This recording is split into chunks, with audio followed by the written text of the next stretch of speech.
Hello मेरे प्यारे दोस्त, मैं रोहित कुमार आपके अपने YouTube चैनल मदर क्लासेस पे आप सभी प्यारे प्यारे बच्चों का स्वागत करता हूं। जैसा कि आप लोग जानते हैं, मैं अभी कक्षा 10 का अर्थशास्त्र के विकास का इतिहास पढ़ा रहा हूं।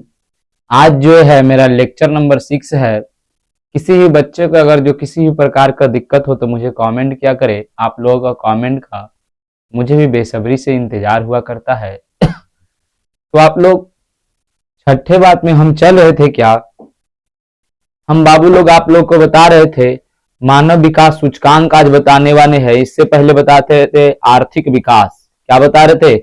आर्थिक विकास का माप एवं सूचकांक क्या क्या कारण है, किस किस चीज से हम मानेंगे कि हाँ आर्थिक विकास हुआ है, कौन कौन से ऐसा ऐसा मापदंड है, क्या क्या कारण है, क्या क्या चीजों को हम इसमें शामिल करेंगे तो पता चलेगा कि हाँ एक देश का पूरी पूरी आर्थिक विकास हुआ है। कल हमने मोटे तौर पे आपको बताया है जो राष्ट्रीय आय है आर्थिक विकास का एक सबसे अच्छा सूचकांक माना जाता है।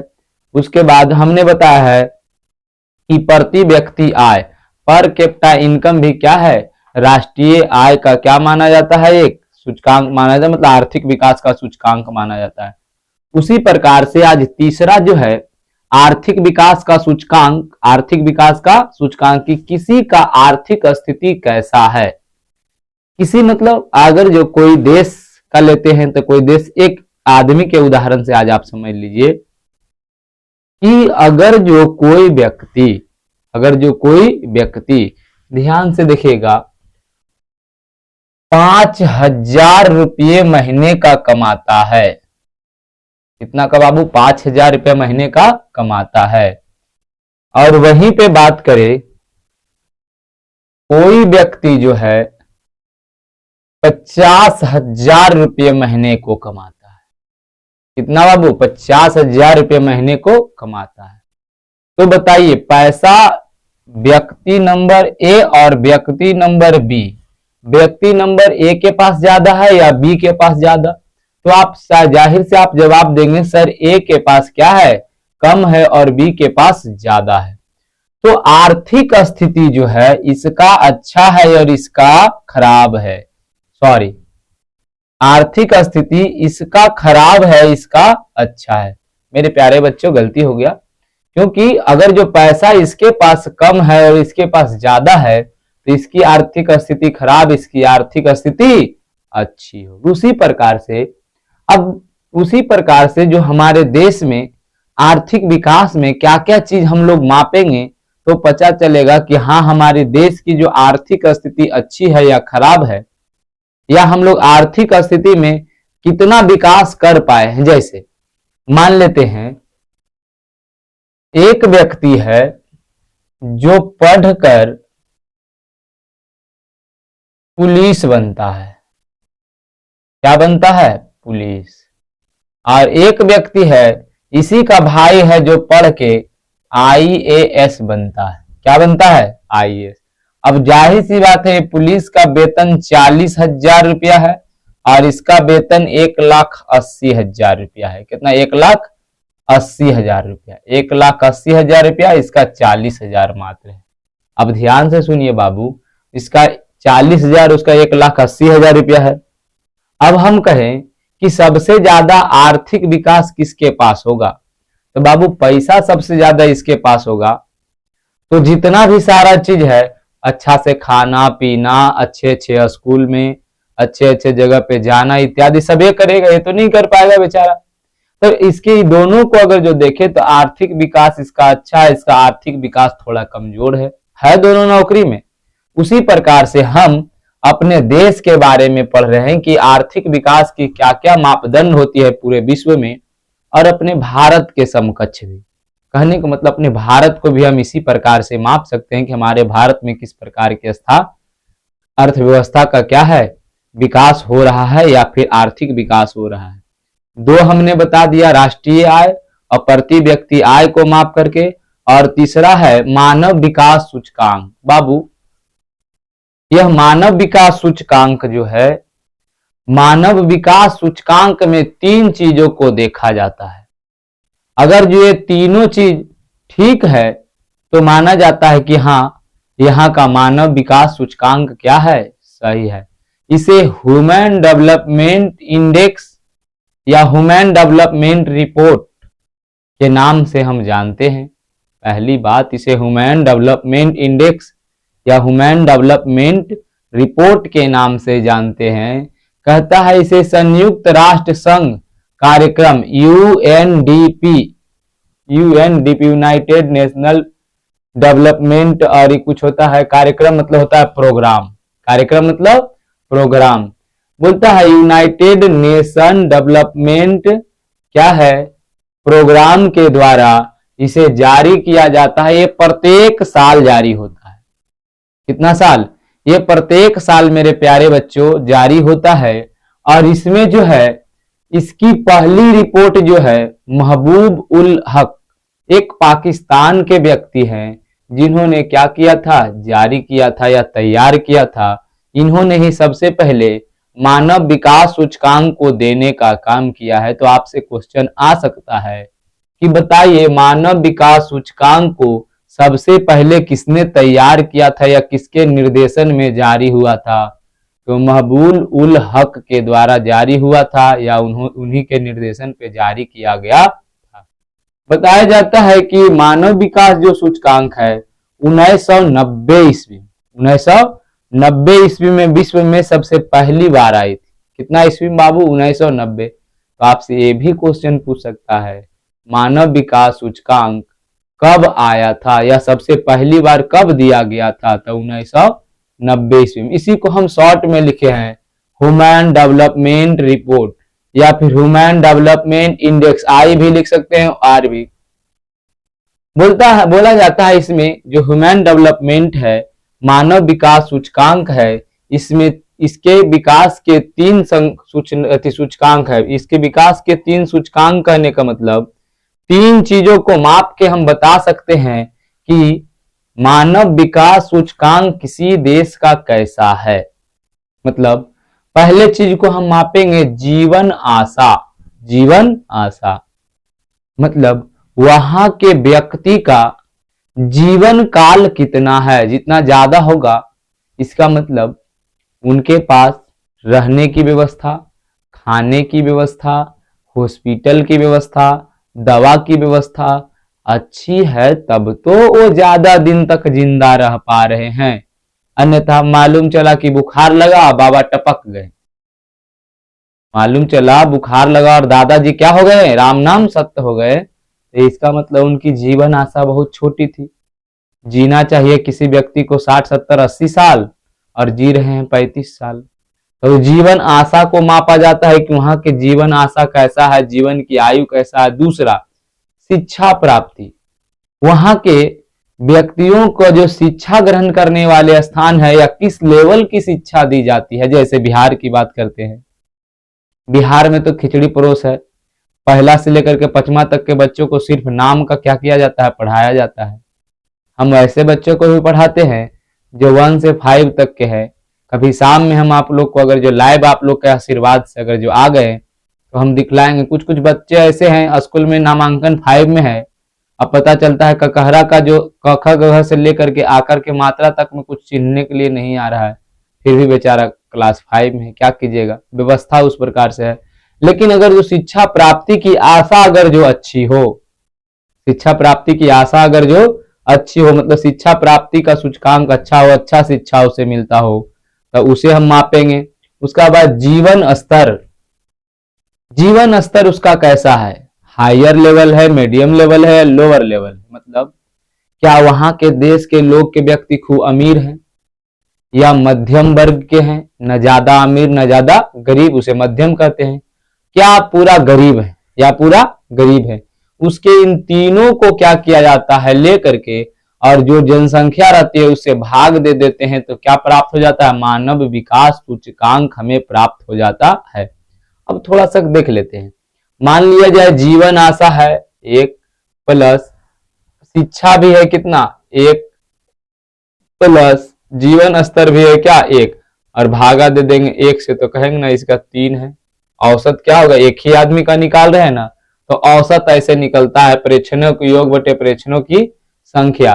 प्रेक्षणों का योग 3 और प्रेक्षणों की संख्या 3, तो 3 3 से भागा दे देंगे, सब चीज में कितना आ जाएगा 1।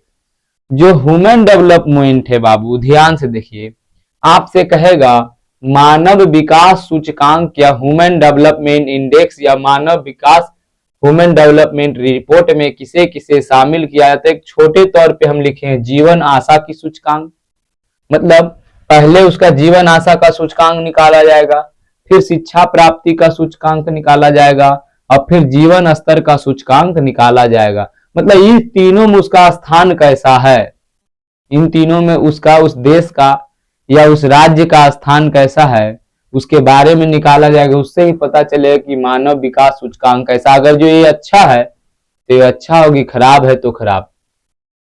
बाबू ये जो मानव विकास सूचकांक है इसमें मान दिया जाता है 0 से लेकर के 1 तक, 0 से लेकर के 1 तक। 0 सबसे अच्छा नहीं, 0 सबसे खराब और 1 सबसे अच्छा। 0 सबसे खराब और 1 सबसे अच्छा। अगर जो किसी देश का मानव विकास सूचकांक 0 हो जाएगा तो वो सबसे खराब स्थिति में है मानव विकास सूचकांक में। मतलब वहां जीवन आशा अच्छी नहीं है, शिक्षा की व्यवस्था अच्छी नहीं, वहां के व्यक्तियों का रहन सहन अच्छा नहीं है। ज्यादातर लोग क्या हैं, गरीब हैं, ज्यादातर लोग गरीब हैं। तो इसको जारी करने के लिए आपसे पूछ सकता है मानव विकास सूचकांक का क्या है। देखिए यहां हमने लिखा है सूचकांक का पैमाना कितना से कितना के बीच होता है, तो 0 से लेकर के 1 के बीच होता है। 0 से लेकर के मतलब इसको नापने का एक पैमाना है, एक सिस्टम है कि यहां से यहां तक के बीच हम मापेंगे, उसी में इसका मान होता है 0 से 1 के बीच कहा जाता है। देखिए हम यहां बताए हैं जो ह्यूमन डेवलपमेंट रिपोर्ट, आपसे इसका फुल फॉर्म पूछ सकता है HDR का। अगर जो आई रहेगा तो इंडेक्स लिखा रहेगा, क्या रहेगा, इंडेक्स, इंडेक्स लिखा रहेगा। लेकिन अगर जो आर रहे तो रिपोर्ट लिखा रहेगा।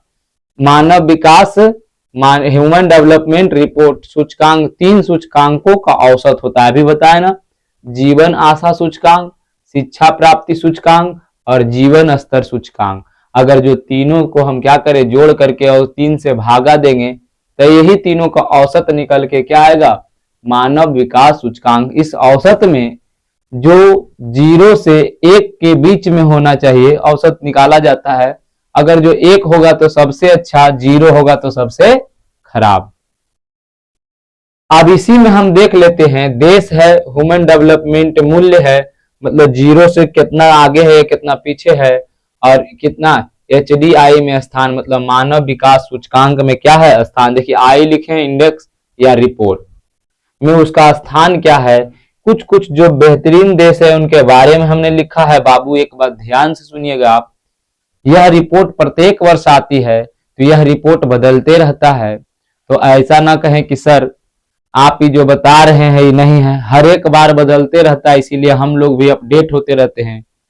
पुराना वाला कुछ और था, अभी वाला कुछ और है। पुराना में बोलता है कि नॉर्वे पहले नंबर पर है, स्विट्जरलैंड दूसरे नंबर पे, लेकिन अभी आइसलैंड पहले नंबर पे है, एक नंबर दूसरे नंबर पर नॉर्वे और तीसरे नंबर पर क्या है, स्विट्जरलैंड। वर्तमान समय 2025 की बात करते हैं। आपका किताब में तो साल साल अपडेट करते नहीं है, क्योंकि जो हो गया है जो बस 10 साल 15 साल 20 साल में एक बार अपडेट होगा और क्वेश्चन पूछेंगे अपडेट वाला, क्वेश्चन पूछेंगे अपडेट वाला। इसका मतलब टीचर को भी अपडेट रहने का जरूरत है, पुराने ढर्रे पर पढ़ाने से अब चलने वाली बात नहीं है।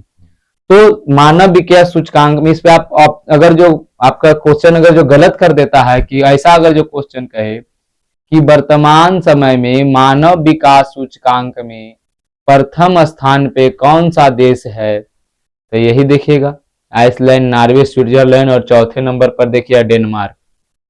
तो तीनों चारों में से कोई ऑप्शन रहेगा। अगर जो नहीं रहा तो आप इस क्वेश्चन पे क्या कर सकते हैं, आप चैलेंज भी कर सकते हैं सरकार को कि आप हमको दिखाइए 2025 का डाटा। आप किताब में अगर जो 5 साल 10 साल पुराना लिखिएगा तो हम लिखेंगे, हमको जो पता है जो लिखेंगे। आप डाटा दिखाइए अभी का कितना है और फिर मेरा आंसर मिलाइए। समझ में आया मेरे प्यारे बच्चों। तो आइसलैंड जो है यहाँ पर देखिए इसका मूल्य कितना, हम बोले ना 0 से लेके 1 के बीच है, तो देखिए तो 0.972 लगभग जीरो से ज्यादा है, एक के करीब है कि नहीं। तो ये कैमे नंबर पे है, एक नंबर पे, फर्स्ट नंबर पे 0.970। ये कितने नंबर पे, स्विट्जरलैंड देखिए 0.970, ये कितने नंबर पर, 3 नंबर पे है। उसी प्रकार से भारत का स्थान आता है 0.685, यह 130वें नंबर पे आता है। और सबसे लास्ट जो देखिए है बाबू 193, वर्तमान समय में जो HDI है, ह्यूमन डेवलपमेंट रिपोर्ट जो है, जो यूएनडीपी द्वारा जारी किया जाता है, कुल 123 देशों का जारी किया गया था, जिसमें 123 देशों में भारत की स्थिति कितने नंबर पे है, 130 नंबर पे। पहले 122 नंबर पे हुआ करता था, अब 130। मतलब हमारी स्थिति ह्यूमन डेवलपमेंट रिपोर्ट में क्या हुई है, खराब हुई है। क्या हुई है, खराब। मतलब हमारे पास जीवन की आशा घटी है, शिक्षा प्राप्ति घटी है, जीवन स्तर क्या हुआ है, खराब हुआ है। फिर भी लोग कहते हैं कि आज जिनकी सरकार है वह सरकार अच्छे से चला रहे हैं। तो भैया ये कैसे घट गया बताइए। जैसे हम आपको दिखा देते हैं, अगर जो पुराना डाटा तो इसमें दिया नहीं, हम बुक में देख रहे थे पुराना डाटा उतना नहीं दिया, लेकिन फिर भी हम अपने मन से लिखे हैं। अमेरिका इत्यादि सभी देशों का यहाँ पे लिखा हुआ है बाबू, आप लोग इसको एक बार क्या कीजिएगा, देख लीजिएगा। आगे हम चलते हैं, लिंग विकास सूचकांक। लिंग विकास सूचकांक मानव विकास सूचकांक का ही एक हिस्सा है, जिसमें मानव का पुरुष, महिला इत्यादि उसके सूचकांक के आधार पर भारत का स्थान कितना है, 108। आपसे डायरेक्ट ऑब्जेक्टिव क्वेश्चन बनेगा, लिंग विकास सूचकांक में भारत का स्थान कितने नंबर पर है, सीरी 108, सीरी 108। आगे आते हैं सॉरी, राष्ट्रीय मानव विकास रिपोर्ट। राष्ट्रीय मतलब अपने भारत के बारे में कहा जा रहा है, तो हम कहेंगे राष्ट्रीय मतलब नेशनल, मानव ह्यूमन, विकास डेवलपमेंट, और आर से रिपोर्ट NHDI, या फिर इसके जगह पे हो सकता है आर के जगह पे आई, इंडेक्स सूचकांक वही है राष्ट्रीय मानव विकास सूचकांक। बोला जाता है भारत में सबसे पहली बार मानव विकास सूचकांक को 22 अप्रैल 2002 ईस्वी को जारी किया गया था। और जिस समय बाबू ये जारी किया गया था, बीजेपी के एक नाम के मोहताज नहीं है, उनके जैसा ना कोई प्रधानमंत्री था ना हुआ होगा, अटल बिहारी वाजपेयी जी क्या थे, हमारे भारत के प्रधानमंत्री थे, भारत के प्रधानमंत्री। तो आपसे क्वेश्चन कर सकता है कि राष्ट्रीय विकास सूचकांक या रिपोर्ट कब पहली बार भारत में प्रकाशित हुआ था, तो 22 अप्रैल 2002। उस समय प्रधानमंत्री कौन थे, तो अटल बिहारी वाजपेयी। देखिए पीएम मतलब होता है प्रधानमंत्री, प्राइम मिनिस्टर क्या होता है, प्राइम मिनिस्टर। कहा जाता है कि भारत में यह पहली बार नेशनल ह्यूमन डेवलपमेंट रिपोर्ट, देखिए भारत में पहली बार नेशनल ह्यूमन डेवलपमेंट रिपोर्ट मतलब राष्ट्रीय मानव विकास रिपोर्ट कब जारी किया गया, में 1881, 91 और 2001 में सिर्फ राज्यों तथा संघीय क्षेत्र, मतलब पूरे देश के लिए नहीं, कुछ कुछ राज्य के लिए एवं संघीय प्रदेशों के लिए यह जारी हुआ था। कुछ कुछ राज्य के लिए एवं संघीय प्रदेश के लिए क्या हुआ था, जारी हुआ था।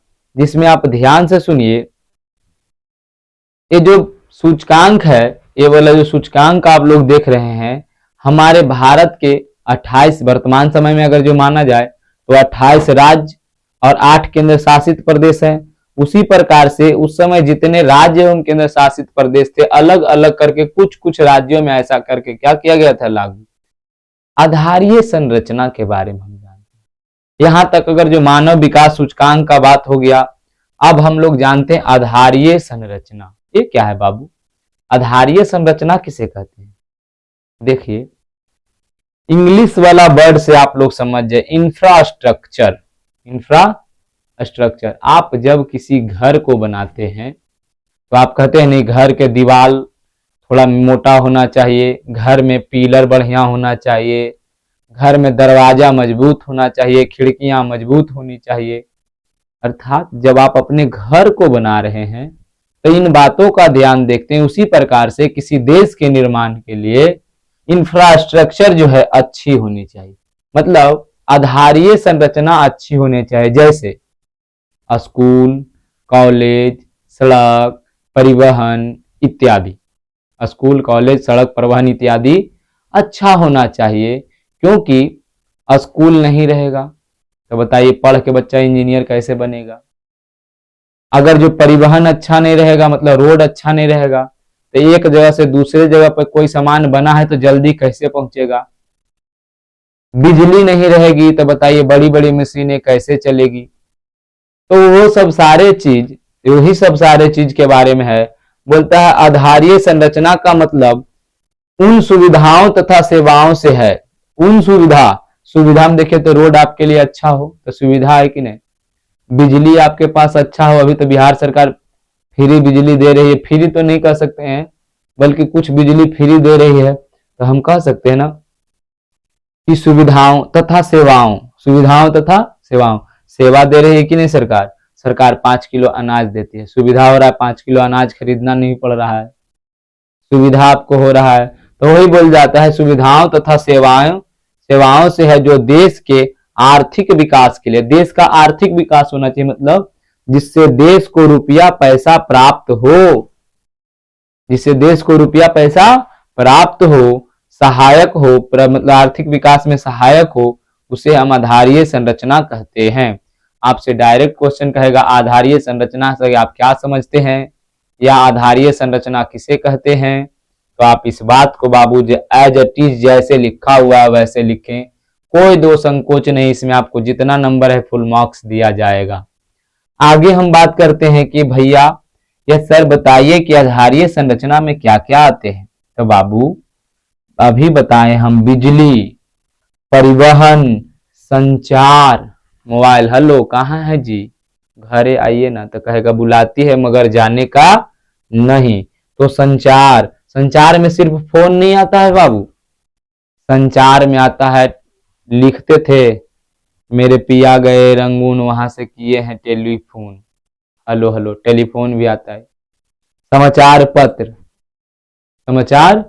पत्र, उसके बाद लेटर जो हम लोग लिखते थे, चिट्ठी, इसको हम लिखते थे चिट्ठी। हाँ जी कैसन है आपका, सुने हैं तबीयत खराब था, मम्मी का गोड़ फिसलने से गोड़ टूट गया है, आप जल्दी से आकर दिखवाइए ना। पता चला 1 महीना जाए में चिट्ठी लगा, 1 महीना आवे में, जब ले मम्मी ठीक हो गई। तो वो संचार। बैंकिंग, आधारीय संरचना में क्या आता है, बैंकिंग। बाबू बैंक अगर जो अच्छा हो, मान लिया जाए एक बैंक है जो पटना में है, क्या सारे लोग पटना जा सकते हैं, नहीं। लेकिन आपके घर है और घर से 1 2 4 5 किलोमीटर की दूरी पर क्या है, बैंक है, तो आप नहीं क्या कीजिएगा, कहिएगा अच्छा बैंक में पैसा की जरूरत है, जाकर निकाल के ले चल आओ।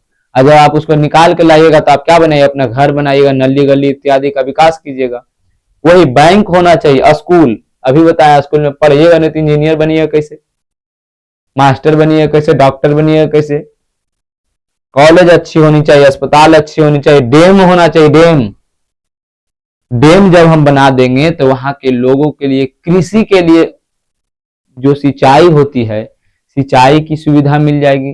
तो बहुत सारे चीज है जिसे हम इंफ्रास्ट्रक्चर में रख सकते हैं, मतलब आधारीय संरचना में रख सकते हैं। आधारीय मतलब वह संरचना जो एक देश के लिए एकदम जरूरी हो। क्या बताइए, आपके लिए बिजली जरूरी नहीं है, सड़क परिवहन जरूरी नहीं है, समाचार पत्र जरूरी नहीं है, बैंक जरूरी नहीं है, स्कूल नहीं, कॉलेज नहीं, अस्पताल नहीं, डैम इत्यादि जरूरी नहीं है। इन सब बातों को कहते हैं अगर जो किसी देश का आधारीय संरचना अच्छा होता है बाबू, तो माना जाता है कि उस देश का विकास भी अच्छा होगा। माना जाता है उस देश का विकास भी क्या होगा, अच्छा होगा। बाबू इसके बाद जो है हम कल बताएंगे, कल हम लोग देखिए चलेंगे बिहार के विकास की स्थिति के बारे में, कि बिहार में क्या है, किस प्रकार की विकास है, बिहार इतना पिछड़ा क्यों है। आर्थिक दृष्टि से हम देखेंगे कि बिहार इतना